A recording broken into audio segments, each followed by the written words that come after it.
여러분 반갑습니다. 사실은 저는 이 설법보전이 입추의 여지가 없을 정도로 꽉 차면은 법문을 할까 이렇게 생각했는데 우리 교무스님이 정초가 돼서 주지스님이 법문을 안 하면 안 된다 이래서 오늘 뭐 꽉 찬 건 아닌데 그래도 찼다고 생각해야 되겠죠?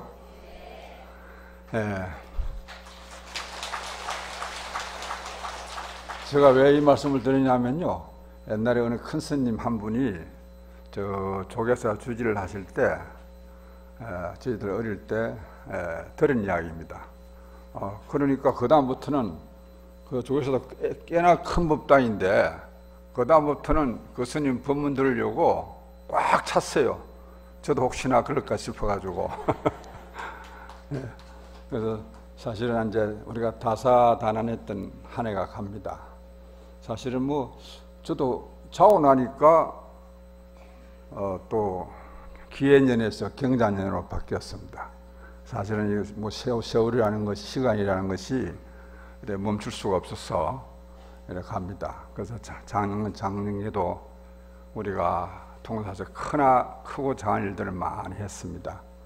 또 제가 오랜만에 다시 소임을 맡게 되어서 화엄살림을 주재하면서 느낀 바가 우리 통도사 신도님네들이, 우리 불자님들이 과연 전국에서 어떻습니다.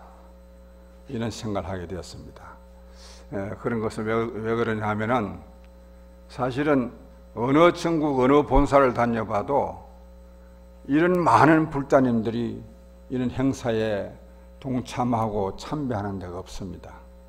그래서 저는 항시 부처님 사리탑을 예경하면서 또 조석으로 축을 하면서 마음속으로 이 통도사가 글자 그대로 정멸보궁이고 부처님이 계시는 곳이구나. 그러기 때문에 우리 불자님들이 이렇게 많이 참여하지 않겠냐 이런 생각을 합니다.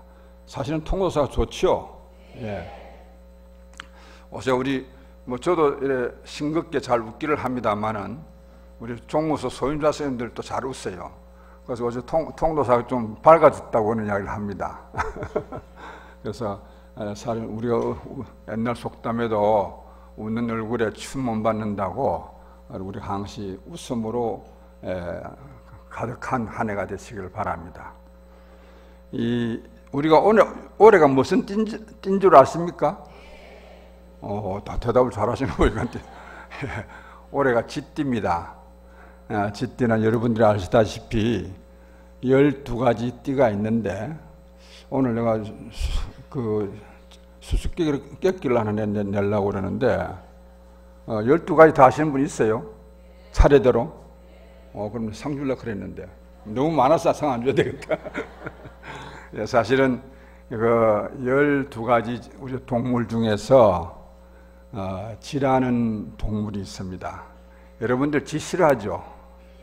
사실은 쥐는 우리 사람에게 많은 해를 끼칩니다. 곡식을 축내고 또 병균을 옮기고 이러한 사람에게 혐오스러운 그러한 동물이기는 분명합니다. 그러나 옛날 고사에 보면은 쥐라는 것이 꼭 그렇지만 않답니다. 쥐라는 것은 근면하고 부지런하고 또 다산하고 또 근자에 와서는 사람을 위해서 자기 몸을 희생합니다. 우리가 병원에서 의약품을 연구하는데 쥐가 가장 사람 인체하고 가깝답니다. 그래서 쥐가 사람을 대신해서 연구하면서 쥐 생명을 마친다고 합니다. 쥐라는 것이 어떻게 보면은 양면성을 갖고 있죠. 좋고 나쁜 것, 쥐뿐만 아닙니다. 우리 모두가 다 그렇습니다. 우리 모두가 선과 악을 태어날 때부터 반반을 가지고 태어난다고 합니다. 우리가 저울을 딱 달아서 착한 쪽으로 약간 저울이 기울면은 그건 잘 사는 거예요. 또 우리가 좀 악한 쪽으로 저울이 조금만 기울어도 그건 악하게 사는 겁니다. 그래서 우리는 양면성을 다 갖고 있기 때문에 우리가 보살님들이 정초에 와서 복경에 와서 이렇게 기도를 하는 것도 좀 더 착한 쪽으로 저울이 기울기 위해서 여러분들이 오셨다고 해도 과언은 아닐 겁니다. 그래서 우리는 항시 그러한 장점만을 배울 수 있는 지혜를 가져야 합니다. 그러니까 우리가 어떤 유교에서도 그런 말이 나옵니다. 삼남만상이 나에게 있어서 스승 아닌 것이 없다고 그랬습니다. 그러니까 우리가 보면은 저 계곡에 물이 흘러가는 모습을 보면서 순리를 배우고, 물이라는 것은 흘러가다가 큰 바위가 있으면은 절대 그 바위를 깨트릴 생각을 안 합니다. 그냥 돌아갑니다. 그러한 데서 순리를 배우고, 소나무와 대나무를 보면서 정절을 배우고, 그러한 또 큰 바위를 보면서 견고함을 배우고, 그 삼남만상이 나에게서 스승이 아닌 것이 없다. 그래서 우리가 저 도둑질을 하는 거, 강도질을 하는 거, 이런 사람은 또 스승이라고 그랬어요. 그 어른들은. 왜? 그런 짓을 하니까 잡혀서 감옥소를 살더라. 그렇게 나는 저 짓을 하지 않아야 되겠다. 이 생각을 가지게 되면 그 사람도 스승이다. 그래서 우리가 모든 세상을 살아가면서 긍정적인 사고를 받아들이는 것과 부정적으로 받아들이는 것은 굉장히 그 차이만큼의 복을 짓고 죄를 짓는 겁니다. 그리고 가끔 보면은 우리 법당에 법회 때 오시는 보살님들이 보면은 자기 영역을 딱 확보해 놓고 옆에 조금 침략하면 막 화를 내. 그런 걸 내가 가끔 보거든. 그런 걸 보면서 저분은 우리 통도사 불자 아닌가 보다, 이런 생각을 합니다.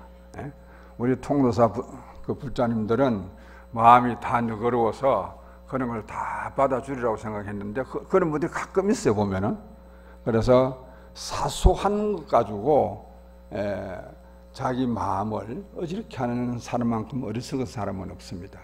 그래서 그러한 모든 것들을 지라는 것이 지혜의 그 영리함을 배우게 되면 우리가 배워야 되는데, 어떻게 보면 우리가 깨가 너무 많죠. 사람이 너무 깨가 많아도 좀 인기가 없는 건데, 그 부처님 당시에 부처님이 이제 또 극락세계에 이제 수문장을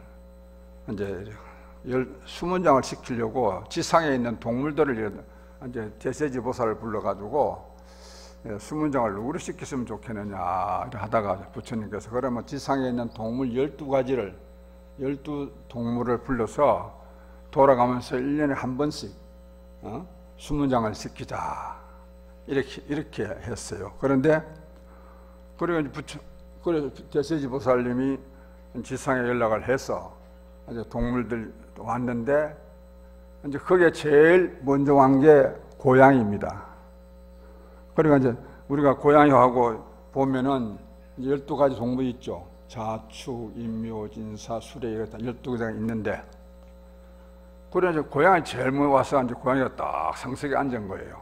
그러니까 이제 대세지 보살이 저 고양이를 무술 스승으로 삼아서 이제 저렇게 이제 극락을 지켜야 되겠구나 이래 생각을 하고 있었는데, 이제 부처님 대세지 보살이 그러고 나서 부처님을 법문을 청하러 갔었어요. 갔는데 법문 청하러 가는 그 순간에 고양이가 배탈이 났어. 배탈이 나가지고 이제 볼일 보러 이래 갔는데, 그 광경을 구경하고 있던 지란 놈이 그 고양이 자리를 꿰찼어요. 꿰차가지고 탁 앉아가지고 앉아있으니까 부처님이 딱 올라오니까 딱 제일 앞에 앉아있거든. 어떻게 되느냐 이래 물으니까 고양이가 너무 기다리다가 진득함이 없어서 고향으로 다시 돌아갔습니다 하거든. 그러니까 부처님이 그래? 그러면 그럼 못 쓰겠구나. 그럼 네가 그럼 고양이 대신하라 이래가지고 지가 12가지 동물 중에서 제일 먼저 올라가 있습니다. 자축, 쥐띠예요. 자축, 소.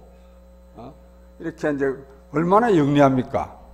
그 영리함을 너무 자주 쓰면은 탈로가 나. 그래서 부처님도 그걸 다 알고 계셨겠죠. 그래서 그 영민함을 가지고 지가 지금 12가지, 우리가 모든 민화 속에 보면은 어떤 저 경주의 왕릉이나 이런 데 가보면은 12지 이상이 다 돌로 새겨져 있는데 그게 가장 먼저 새겨진 곳이 지입니다. 그래서 올해가 바로 시작하는 그 1년 육갑을 시작하는 제일 먼저 첫 번째 들어가는 곳이 바로 쥐띠해예요. 그래서 쥐라는 것을 우리가 그냥 신도님들이 보면은 그냥 뭐 올해는 무슨 띠구나, 올해는 소띠구나, 올해는 토끼띠구나 이런 소리를 하는데 그 동물들이 가지고 있는 장점을 배우려고 생각하지 않습니다. 그런가 보다 하고 지나갑니다.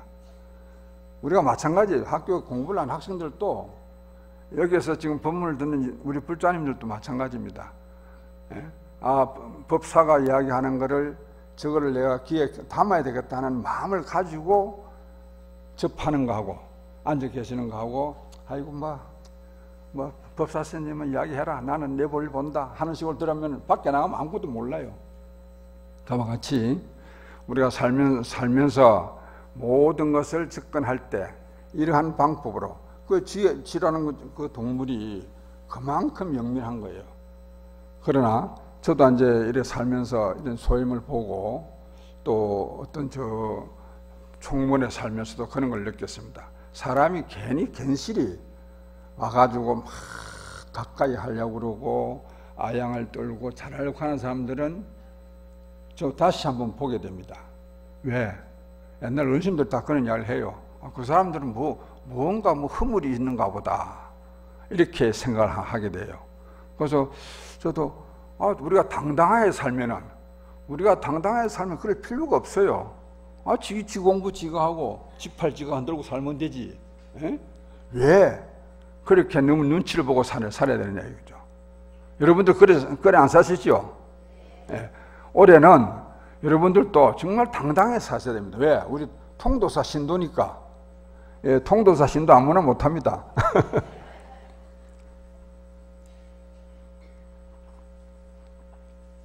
사실은 옛날에 저도 노전심처럼 오래전에 노전을 했습니다. 부처님한테 기도를 하고 그때는 이제 저 대웅전에서 겨울철에 보면 바람이 또 많이 들어오고 기도를 하려면 힘이 들었었어요.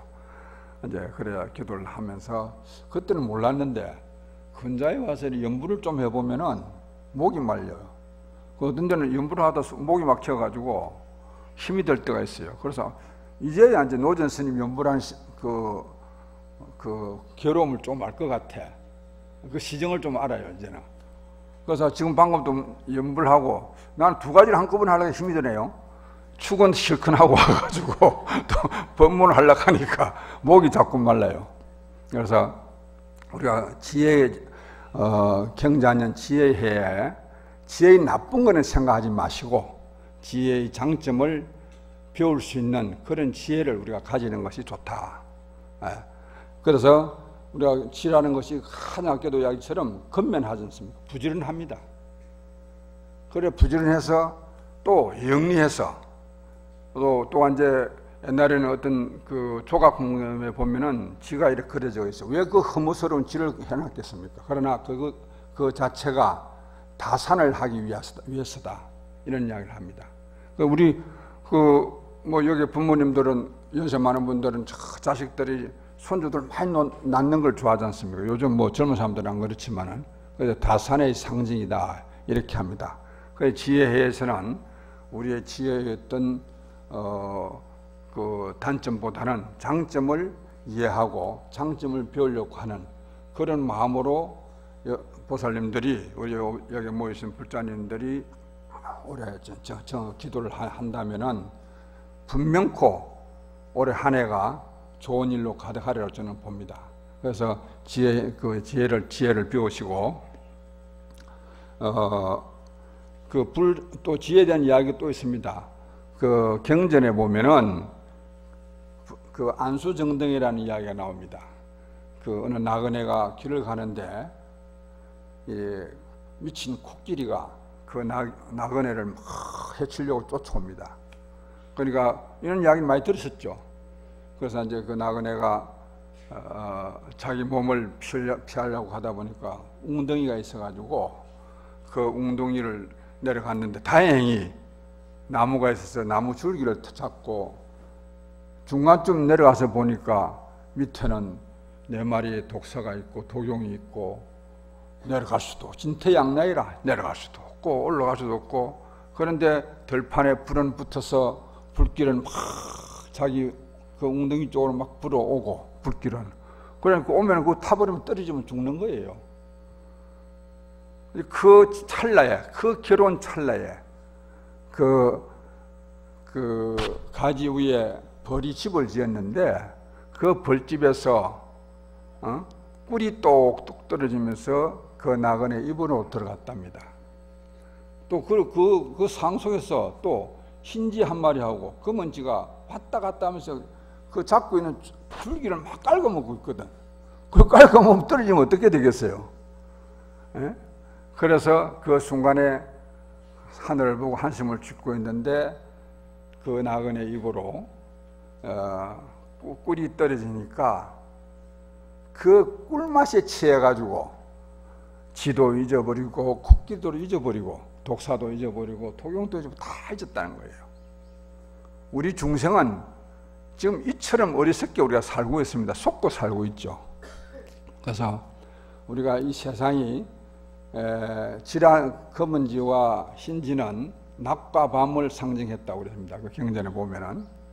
그래서 이제 그런 우리가 세월이 가면서 낮과 밤이 교차하면서 우리가 1살 먹고 2살 먹고 여러분들이 지금 연세만큼 나이만큼 지금 많이 먹었습니다.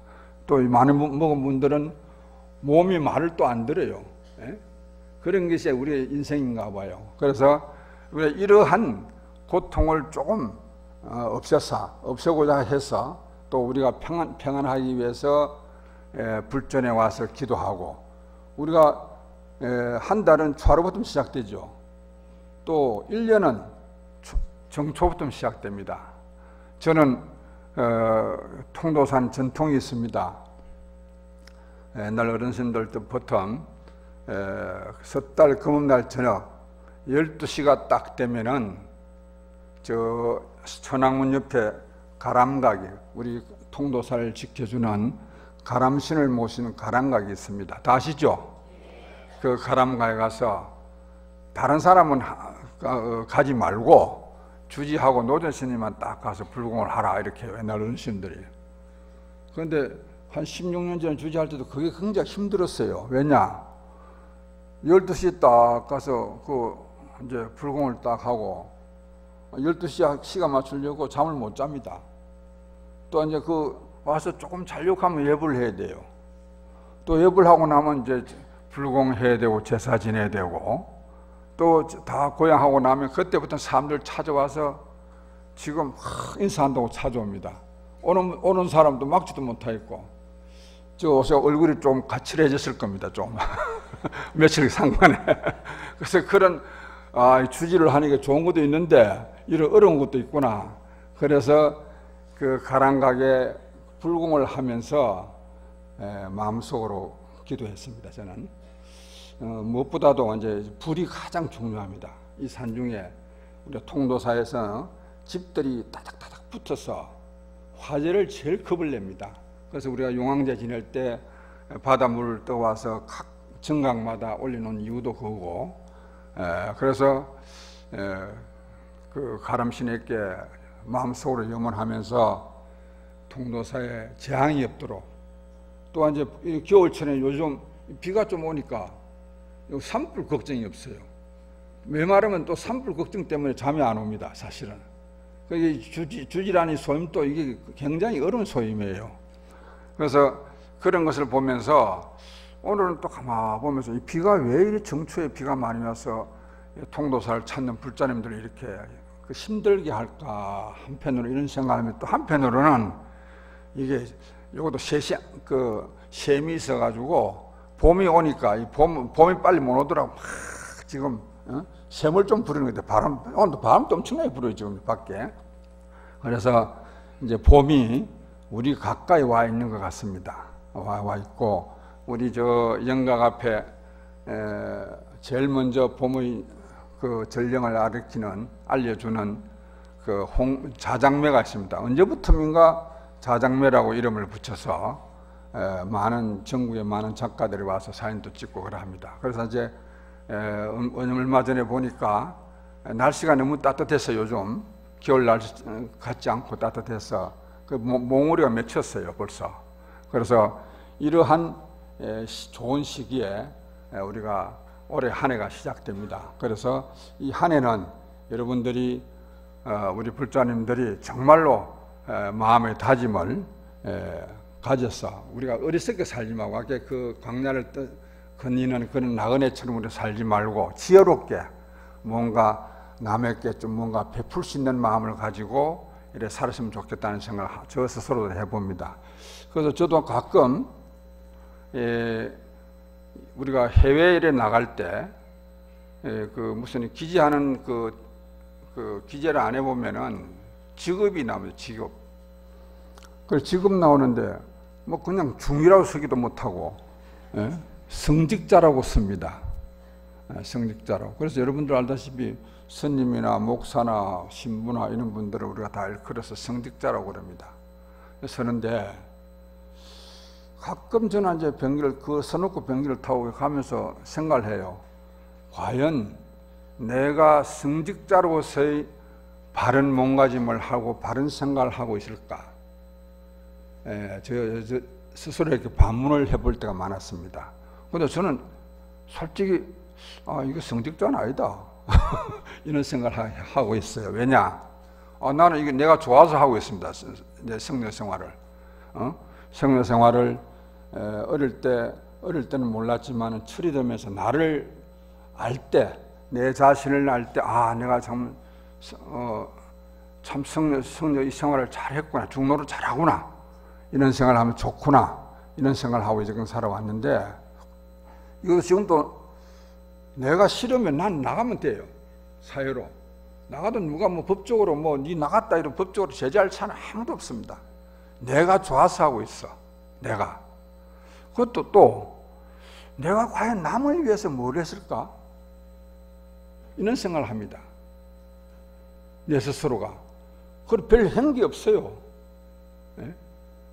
그래서 뭐 법문을 잘해서 보살님들을 일깨워주는 그런 역할도 못했고, 좀 한 거는 뭐 출근하면서 열심히 마음을 다해서 출근한 것밖에 없는데, 그래서 사실은 뭐 한 게 꼭 꼬집어내서 뭘 했느냐 물으면은 별로 한 거 없습니다. 그러면 성직자가 아니지 않습니까? 그래서 성직자라는 것은 사실 남의 아픔도 함께 나눌 수가 있고, 남의 괴로움을 어루만져 줄 수 있고, 이러는 것이 바로 성직자다. 꼭 성직자라만 하는 게 아니고, 우리 여기 모인 불자님들도 그러한 마음으로 모든 사람을 접하면은 다 성직자가 되는 거예요. 별거 없습니다. 제가요, 그러면서 또 너무 나락에 빠지면 안 되겠다 해서 또 생각을 바꿨어요. 어떻게 했냐? 혼자서 이렇게 절집에 살아보면요, 정말로 달이 휘영청 밝고 가을밤에 바람도 불고 이 좋은 경치를 보면은 그 참 지내기가 힘이 들어요. 우리 젊은 스님들 더 그럴 겁니다. 저는 좀 나아졌는데, 이제 그럴 때마다 그 찾아오는 사회 그 어떤 전병 인사들 이런 사람들이 와서 하는 소리가, 아이고 스님 이런 곳에 와서 한 3일만 살았으면 좋겠다고 그럽니다. 그래요? 그러면은 3일 말고 우리 스님들이 하는 행동을 그대로, 의식을 그냥 그대로 하면서 하루만 살아라 하면 내가 당신이 얼마든지 뭐든지 해주겠다 그럽니다. 사실은 못합니다. 사실은 저희들 스님들 그런 거리 하나도 도랑에 다니면서 함부로 안 걷습니다. 여기는 우리 소임자님들도 마찬가지겠지만은 참 부처님 도량에는 항시 부처님과 함께 한다는 생각으로 내 몸가짐을 다독거리고 깨끗이 하려고 합니다. 그와 같이 우리가 살아가면서 그러한 마음으로, 남을 배려하는 마음으로 살면은 뭐 정초기도 할 필요가 없다고 생각합니다. 사실은 정초기도가 따로 있겠습니까? 남을. 그래서 제가 저 선원에 다닐 때 어느 젊은 수자인데, 어린 수자인데 스님들이 고무줄 씻고 다니잖아요.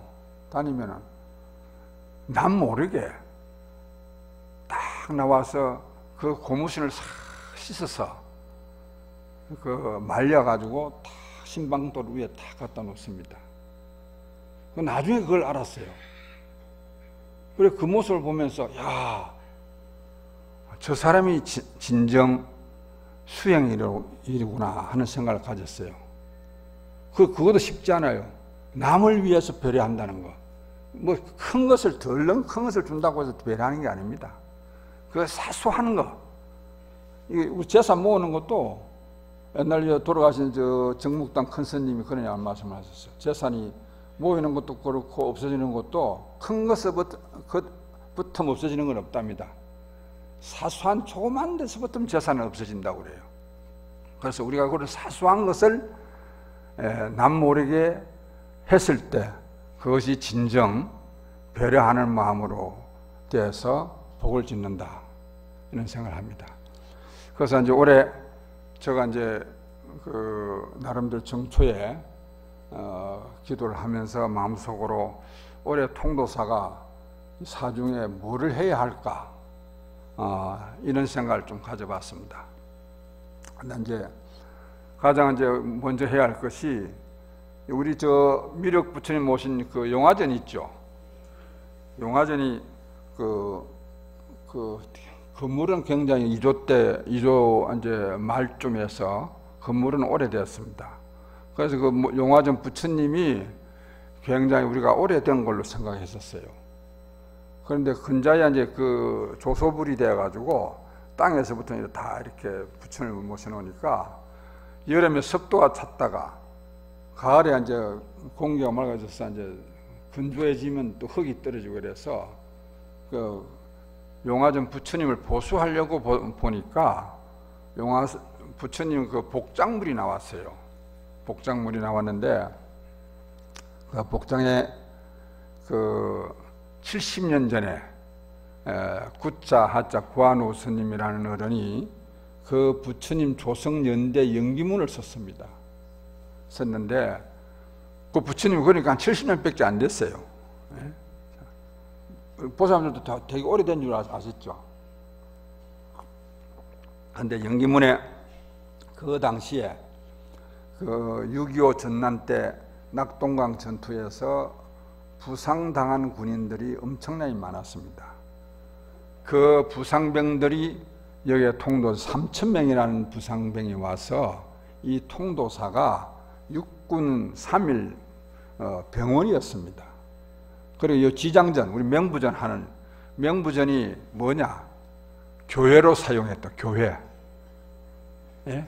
그리고 지금 이 자리 설법보전이 이 자리가 옛날에 텃밭이었어요. 우리 어릴 때도 이 텃밭에 군인들이 소를 잡아먹었답니다. 그리고 군인들이 구두발 신고 법당에 들어가서 담배 붓고 또 경책지에서 휴지하고 또 경책으로 불쏘시기 하고 이런 일이 있었답니다. 그래서 그 연기문에 그러한 이야기가 있고 또 그 구한오 스님이 말로 행언할 수 없는 처참했다. 그리고 매일 한 10사람에서 죽어나가서 화장을 했답니다. 통도사가. 그래서 다 비워주고 통도사 스님들은 딱 지금 주지실 옆에 있는 저 한 채에 살았다고 그래요. 스님들은. 그래서 그 부상병들을 간호하고 그래서 저희들이 어떤 생각을 했느냐. 그래서 이제 그래서 우리가 6번에 지금 우리 소임자 선생님들이 육군 본부하고 국방부에다가 문의를 했어요. 해보니까 아무 기록이 없어요. 기록이. 이게 말도 안 되는 소리예요. 예? 절이 펴될 만큼 우리가 그런 봉사를 하고 스님들이 간호를 하고 화장을 해주고 영가천도를 해주고 이랬는데 기록이 없어서 저희들이 정식으로 국방부에다가 의뢰 신청을 했습니다. 우리는 뭐 보상받으려고 하는 게 아니다. 기록이라도 분명히 해주라. 그래서 지금 아주 진행 중에 있습니다. 그래서 저희들이 그걸 알고 그냥 있기는 못하다. 그래서 올해가 70주년입니다. 6.25. 그래서 저희들이 그 용화전 미륵불을 다시 보수를 하면서 그 역사성이 있어서 가진 보수를 하면서 그 미륵불 뒤에다가 단을 만들어서 1000불의 미륵불을 그 어렵게 참 나라를 위해서 희생한 군인들의 영령을 달래기 위해서 1000불의 미륵불을 모셔야 되겠다 해서 지금 발언하고 시작하려고 합니다. 그래서 이제 그러한 일을 올해는 통도사가 시작하고 또 한 가지는 우리 통도사 창건연대에 보면은 자장스님이 어느 보살님한테 기도를 했습니까? 문수보살이죠. 그런데 통도사가 문수전이 없어요. 좀 이상하죠? 그런데 사실은 있었습니다. 문수전이 있었는데 지금 제가 다시 내려와서 이렇게 보니까 기록을 쭉 보고 옛날 사진을 보고 또 옛날 그 통도사 정경을 그린 그림을 보고 이렇게 보니까 문수전이 어디 있었느냐 하면은 지금 대광명전 바로 옆에 지금 그 중로전 있는 그 뒤에 문수전이 있었습니다. 그래서 문수보사는 지혜를 상징하죠. 그래서 이 통도사하고는 뗄래야 뗄 수 없는 그러한 보살님이 바로 문수보살님입니다. 그래서 그거를 고정을 거쳐서 거기에다가 문수전을 건립을 해야 되겠다. 이 두 가지를 주 목적으로 하고 뭐 일은 많습니다만은 이 두 가지를 올해 불사의 어떤 목표를 삼고 우리가 살아가야 되겠다 이렇게 생각합니다. 그래서 이제 어이구 박수 소리가 좀 적어 보니까 뭐 동감을 안 하시는 것 같아. 그래서 올해는 저희들이 이제 통도사가 여태껏 통도사 역사를 담은 사지가 없었습니다. 사지가. 그래서 사지를 지금 제가 오자마자 우리 소임자 선생님들 인원을 해서 영축문화연구원을 설립해서 근현대사에 사시던 스님들과 통도사 사지를 지금 발간하는 작업을 하고 있습니다. 이제 여러분들도 일반인들도 가장 쉽게 접할 수 있는 그런 아주 뭐 그런 책을 만드는 것이 쉬운 일은 아닙니다. 좀 교수진들과 스님들과 아주 그 실력 있는 분들이 모여서 집필을 하고 있고 자료를 모아서 올해 안에 사지를 발간해야 되겠다. 좀 그것도 하고 있고요. 그래서 이제 통도사가 무언가가 앞으로는 좀 깨끗해지고 여러분들이 찾는데 좀 불편함이 없도록 근자에 저 보면 우리 광명등 들어온 길에 등 보셨죠?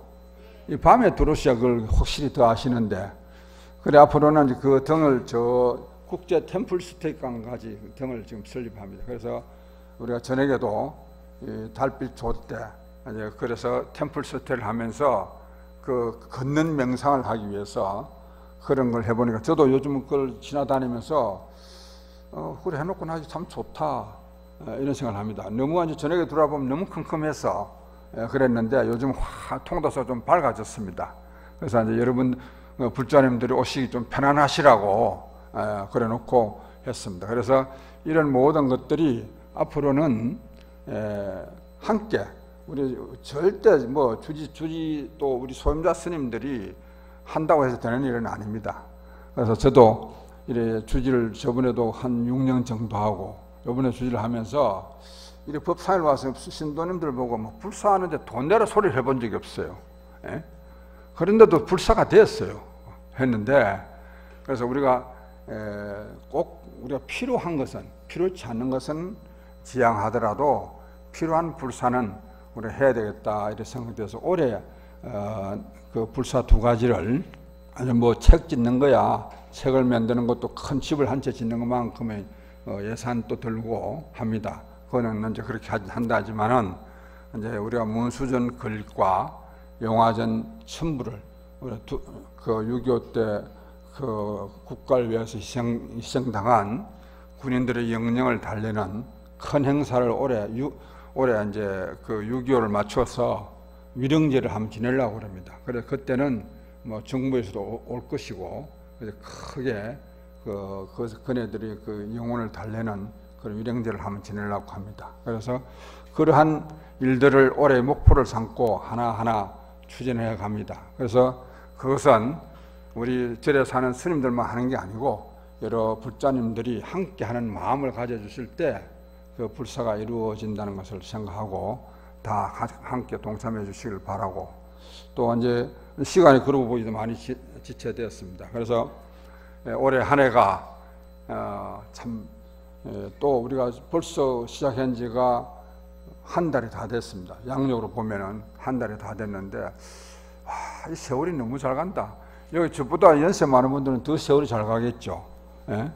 그렇듯이 저도 세월이 너무 잘 갑니다. 그래서 항시 우리가 부처님 가까이 다가서려고 하는 마음, 우리 스님들도 마찬가지예요. 부처님을 가까이 하는 스님 치고 잘못된 스님이 없습니다. 그게 신심이죠. 그러니까 부처님이 지금 3000년이 다가가는데도 저 산 높은 꼭대기에도 부처님만 모셔놓으면 굶어 죽지를 않아요. 그러니까 이게 얼마나 진짜 복 많은 부처님인지 몰라요. 우리는 그래서 부처님 복을 한 10분의 1만 가지셔도 건자야 제가 한 말씀을 더 하고 내려가겠습니다.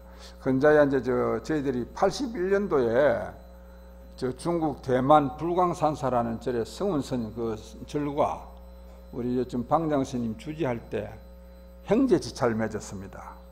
맺었는데 올해 그 어른이 연세가 95이랍니다. 그래서 병석에 계셔가지고 제가 또 그 소인 볼 때 여기서 밑에서 법문도 하시고 이랬었던 어른인데 병문안을 우리 소임자선들하고 갔거든요. 15년 전에 갔다가 요번에 가서 보니까 15년 전에 그 불타기념관이라는 그 불사를 기공식을 했는데 그때는 허벌판이었었습니다. 요번에 가보니까 저 눈을 의심했어요. 정말로 이게 천지개벽한 것도 아니고 그 불사를 그 설명하는 스님 이야기가 7천억이라, 우리나라 돈 7천억이라는 돈을 들여서 불사를 했는데 언젠가 한번 우리가 어떤 기회가 되면은 우리 보살님들 한번 모시고 한번 그 참배를 가야 되겠다 이런 생각을 합니다. 그런데 저는 그 7천억이라는 것이 굉장하다고 와서 막 자랑을 했어요. 자랑을 했는데 요 주재하던 저 서울 구룡사 회주하고 있는 정우 스님이 내보고 하는 소리가 그건 아무것도 아니다 이러는 내보고, 그건 뭐냐 이러니까 그 불광산사 옆에 가면은 묘숭사라는 절이 있는데 비구니 스님이 보사람들 또 기절하실라. 비구니 스님이 그 불사비가 얼마 들었냐? 4조억을 들였어요. 4조억. 예? 아직 넘어가시는 분은 없는 거예요. 그것도 괜찮다. 저도 처음에 길을 의심했습니다. 4조? 그래서 사진을 찍어와서 보여주는데 부처님을 모시는 부처님이 한 3m 되는 큰 부처님인데 순금으로 만들었대요. 한번 가보고 싶죠? 예? 그래서 그런 이야기를 듣고 불광산사의 불타기념관을 보면서 저는 원을 씌웠습니다. 내가 저만큼 못하더라도 우리 통도사가 정말 세계 문화유산으로 불광사 성운대사가 우리한테 부러워하는 게 하나 있습니다. 우리 역사. 통도사를 큰 형님절이라고 그럽니다. 우리 역사와 오래된 역사와 이 고색창년한 이 거물을 너무 부러워해요. 저는 그 엄청난 불사를 하는 것을 부러워하지만 그분은 통도사를 부러워하는 거예요. 그래서 저는 그 마음속으로 그래서 다짐을 그만큼 못하더라도 통도사가 앞으로 만대에 그쳐서 많은 불자들이 와서 예경할 수 있는 정말 좋은 도량으로 갖고 가야 되겠다 이런 생각을 하고 왔습니다. 그래서